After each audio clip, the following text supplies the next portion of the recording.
حافظ محمد یوسف خان فلاحی مدنی استاذ جامعہ معہد السلام کو دعوت دیتا ہوں کہ وہ آئیں اور سماجی برائیوں کے تدارک میں جھوٹ کی مذمت اور اس کے اثرات پر خطاب فرمائیں۔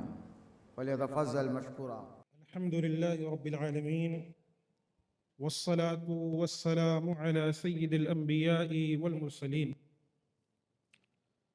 نبینا محمد وعلى آلہ وصحبہ اجمعین، اما بعد، قال اللہ تبارک وتعالی فی القرآن المجید: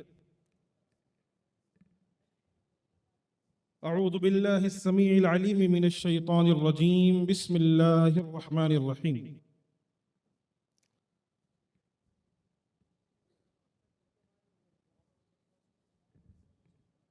ولا تقف ما ليس لك به علم إن السمع والبصر والفؤاد كل أولئك كان عنه مسؤولا۔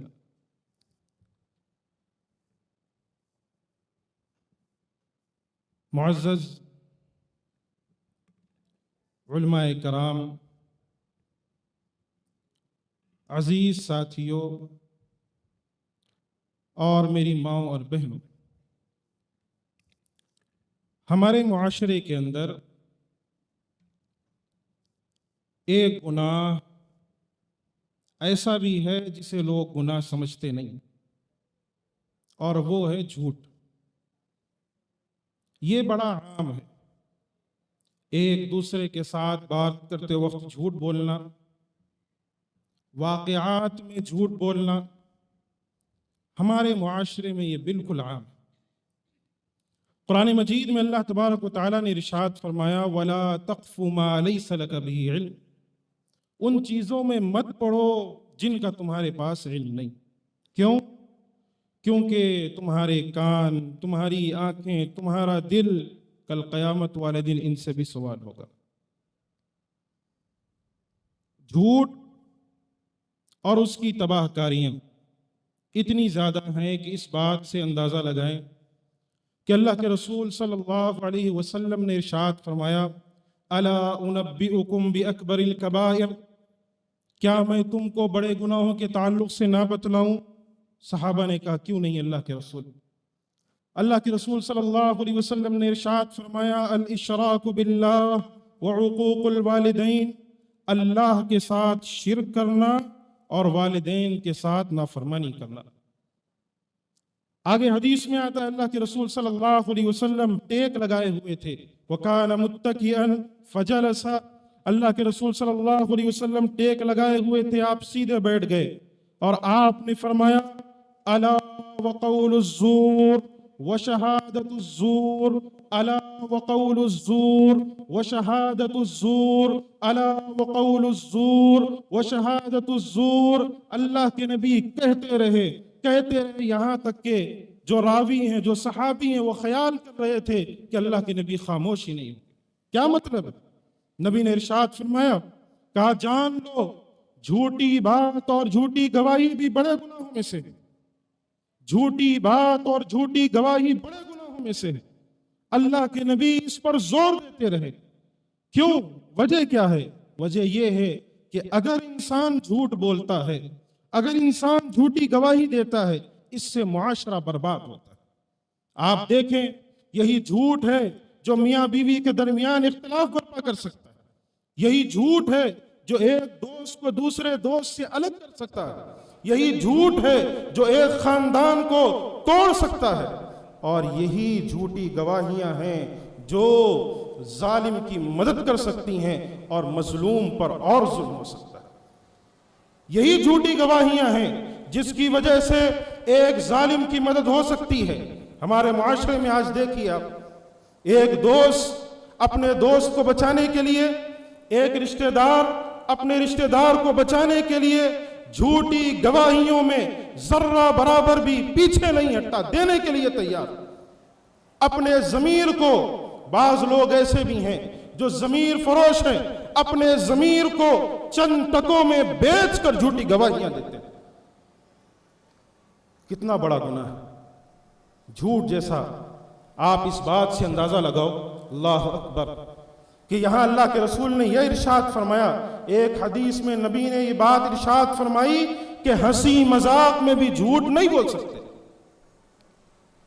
آج ہنسی مذاق میں ہنسانے کے لیے جھوٹ بولا جاتا ہے. لوگ کہتے ہیں بھئی کامیڈی ہو رہی ہے, ہم تو لوگوں کو خوش کر رہے ہیں, لوگوں کو ہنسا رہے ہیں, یہ تو اچھا کام ہے, نیک کام ہے, لوگوں کے چہروں پر مسکراہٹ آ رہی ہے. آؤ حدیث سنو, اللہ کے رسول صلی اللہ علیہ وسلم نے ارشاد فرمایا, اس شخص کے لیے ہلاکت ہے, فویل لہ, اس شخص کے لیے ہلاکت ہے جو لوگوں کو ہنسانے کے لیے جھوٹ بولے. آگے اللہ کے رسول نے ارشاد فرمایا, اس کے لیے ہلاکت ہے, اس کے لیے ہلاکت ہے. لوگوں کو ہنسانے کے لیے جھوٹ بولنا یہ بھی جرم ہے, نبی نے اس سے بھی روکا. اللہ اکبر. اور معاشرہ آج جھوٹ کوئی اہمیت ہی نہیں رکھتا ہے, وہ سمجھتے ہیں یہ کوئی گناہ ہی نہیں ہے, یہ کوئی چیز ہی نہیں ہے.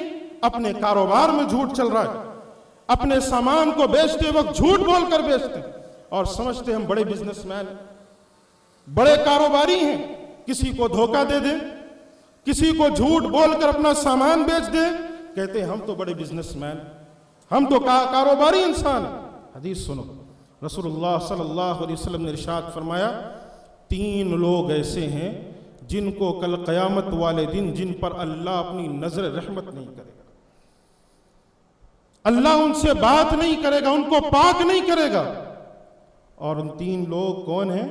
پہلا ہے احسان کر کے جتلانے والا, دوسرا شخص وہ ہے جو اپنے تہبند کو ٹخنے سے نیچے لٹکاتا, اور تیسرا ہے جو جھوٹی قسمیں کھا کر سامان بیچتا. اللہ, جھوٹی قسمیں کھا کر اپنے سامان کو بیچنے والے, ان کے لیے اتنا بڑا عذاب, ان کے لیے اتنی بڑی چیز, کل قیامت والے دن اللہ ایسوں پر نظر رحمت نہیں کرے, ان کے لیے دردناک عذاب ہے.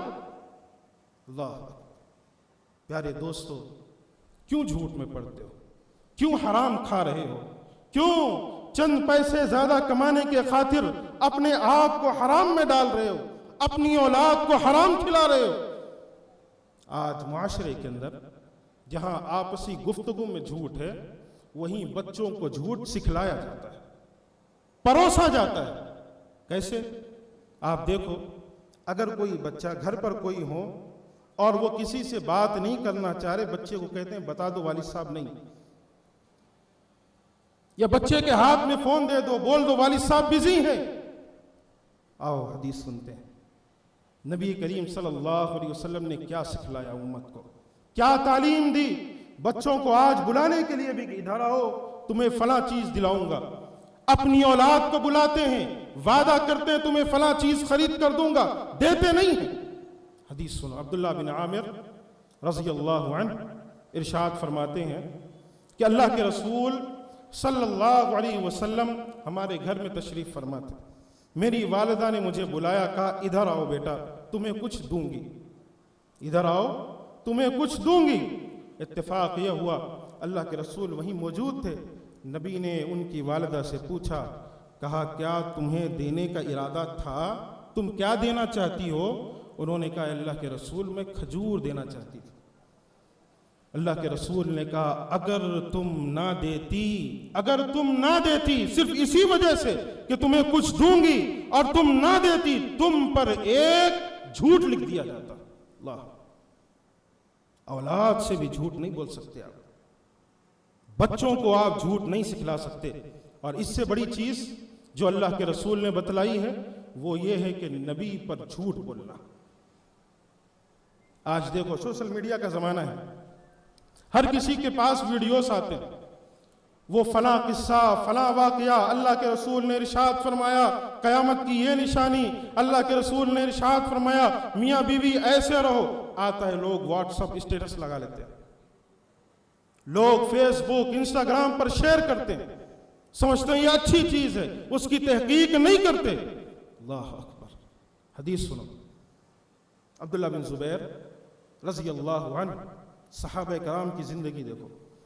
عبداللہ بن زبیر رضی اللہ عنہ نے اپنے والد سے پوچھا، کہا بابا، زبیر رضی اللہ عنہ، کہا بابا یہ جو راوی ہیں، جو آپ جو ہے اللہ کے رسول کے ساتھ رہے ہیں، فلاں فلاں کو دیکھو اتنی روایتیں کرتے اور آپ نہیں کرتے۔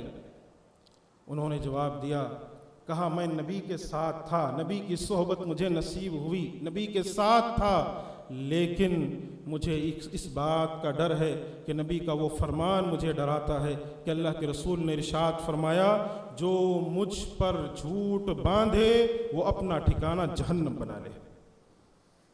اسی لیے کوئی چیز آپ کے پاس آئے، کوئی چیز آپ کے پاس اللہ کے رسول کی آئے، اسے تحقیق کر لو، اسے جانچ لو، اسے اہل علم سے پوچھ لو، بنا پوچھے، بنا سوال کیے اپنے آپ میں اسے اچھا دیکھ کر آگے بڑھاؤ گے، آپ بھی شامل ہو جاؤ گے۔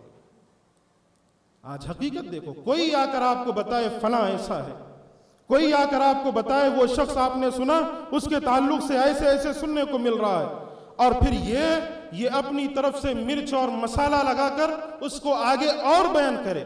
نبی نے ارشاد فرمایا، کفا بالمرء کذبا ان یحدث بکل ما سمع، آدمی کے جھوٹا ہونے کے لیے یہی کافی ہے کہ وہ ہر سنی بات کو آگے پہنچائے، ہر سنی بات کو بیان کر دے، بغیر تحقیق کے، بغیر سوچے سمجھے، جو آئے، جو چیز ملے اس کو آگے پہنچا دے۔ اسی لیے جھوٹ سے بچیے۔ یہ معاشرہ اللہ تبارک و تعالیٰ نے جو ہمیں نوازا ہے، جو ہمیں زندگی دی ہے، اس معاشرے میں ہم رہ رہے ہیں، اپنے آپ سے، گھر والوں سے، رشتہ داروں سے اور دوسرے لوگوں سے بھی جھوٹ سے بچیے۔ ہمیشہ سچائی اختیار کیجیے، چاہے آپ کاروبار کر رہے ہوں۔ لوگ کہتے ہیں ہم اگر جھوٹ نہیں بولیں گے ہمارا کاروبار نہیں چلے گا۔ اللہ کے رسول صلی اللہ علیہ وسلم نے ہمیں سچ بولنے کی تلقین۔